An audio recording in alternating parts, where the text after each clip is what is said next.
now by Hopkins after the Blue Jays knock off Middlebury 3-0 in the NCAA quarterfinals to advance to the NCAA semifinals. Joined now by head coach Jane Wells, student athletes Jenna Halpin and Grace Knopfels.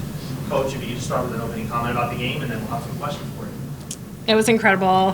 Just such a great feeling to finally win this big game that we've been chasing for a long time, and a really challenging and tough opponent. Middlebury played great today. They're really strong on the ball, super skilled and relentless. They didn't give up, put a lot of pressure on us down the stretch, especially after they pulled their goalkeeper.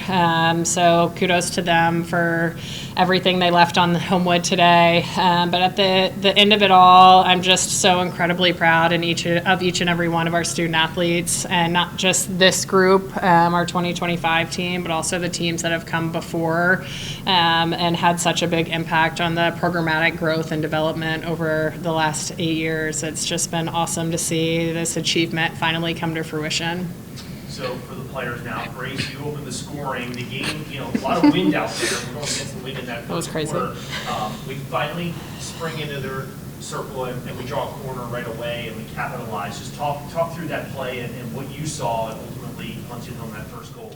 Right, so I decided to go play post for the play, and we didn't end up running the exact play that we were planning to. We went with another play that was open, and so I actually couldn't quite see the ball, and once it got down in the corner with I was kind of just standing in my spot, not thinking the ball would make it through. I don't know how she really sent it through there, but I was on the goal line ready, and as soon as I saw it, I pushed it in and went, oh my gosh, what? Because I just thought there was no way, but it was just that sort of grit on the corner that let us get it in the goal after the breakdown. So to either of the players, obviously Middlebury, perennial power, multiple-time national champions, what's the feeling then when you get the first goal? What is that ultimate feeling like? We're up 1-0 now. Yeah, I think scoring on our first corner of the game has been something we've been talking about as a program. So being able to achieve that, it really just sets the tone for the game. And for a team that has found a lot of success against us, it really shows us that we are just as good, if not better, and we can hang with them, and we really had the power to beat them. So it really just ignites confidence in us and sets the tone for the game. And obviously, all three goals today scored off of plays on the corner. Don't know if that's exactly what was called or not. That's every time. But Jenna, you had a hand in the last two of those. Just talk through each of those. First, the one to Sophia where she inserted to you, and then you gave it right back. Yeah, so the spoiler alert is none of those were what we called, but it was something else we've been talking about was being flexible on our penalty corners, and that first one to Sophia, I received it at a low angle, and we talked about if they were shifted across the cage, that our one position would be open, which was Sophia. So I took a peek up when I received the ball. She was there calling for it with her stick down, so I just sent it in, and she had a really nice deflection towards goal. The second one, it was actually inserted to the wrong spot, but we just stayed persistent with it and found some openings in the cage, and Kate was there with just an incredible stick to redirect it into the goal. So we just spent time talking about 3 goals, and ultimately we won 3-0, but really the key today was just the defensive effort. Middlebury had one shot through the first 3 quarters. Just talk about the effort down there, just really not letting them get any type of flow offensively. Yeah, I think that it took a lot of focus on the press and all the way down the field. Everyone was very dialed in before the game. We knew the game plan. We knew who we should be marking. And I think sticking to those marks and having our sticks down and just being really supportive of each other while we were playing defense, after we were playing defense, really helped us in transition and getting out as well.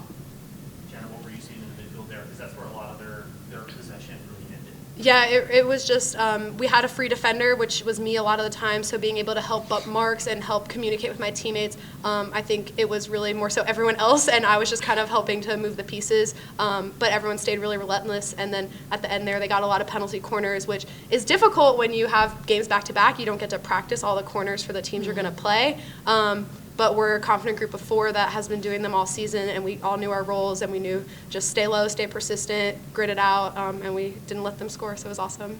Jane, 24 hours ago, you're watching Middlebury play, and they go down 2-0, so nothing new for them. They certainly have the ability to come back with your message to the team while we may feel like we're in control. Middlebury's Middlebury. Yeah, we talked about it at halftime a little bit and then again at the third quarter break. Something that we've really focused on this year, and I think that this team has so much strength in, is like playing through all 60 minutes and recognizing that each minute, each play really matters. And so at halftime, I said, you guys, this was the exact same halftime situation they had yesterday. And so we have to recognize that and be a little bit smarter than, the other teams that we've seen kind of crumble in those situations. And so it was really good to see the resilience that we showed. I thought we dominated the third quarter, which was really exciting to come out of halftime and to control the game a little bit more. And just really proud of the team effort. Thoughts as you look forward to advancing back to the NCAA semifinals, Jenna and Grace, you guys are back here, another chance to go back to the big stage in your sport, what that means to you, but what it means to this program to, again, get back onto that stage. I mean, like we said all day today, we were playing for another week with each other, and that's really what going to the Final Four is for us. There's so much team time. Obviously, Jen and I have gotten to go a few times, and it's always, the highlight of our year. I know, like, today feels like we beat Middlebury and we did it, but we know that there's still more to come, and I know we're going to be pushing each other in practice for one more week and getting to take a team trip together, which is pretty much our favorite thing throughout the season. Yeah, it's super fun. The overnight trips are really a highlight. We've only had one yet, so getting another one is really exciting. And I think it's really full circle for Grace and I. Our first Final Four was at Trinity, so we're going back there and kind of going to go finish what we started, so it's really exciting. Great. Well, congratulations, and thank you very much for joining us. Thank you. Thank you.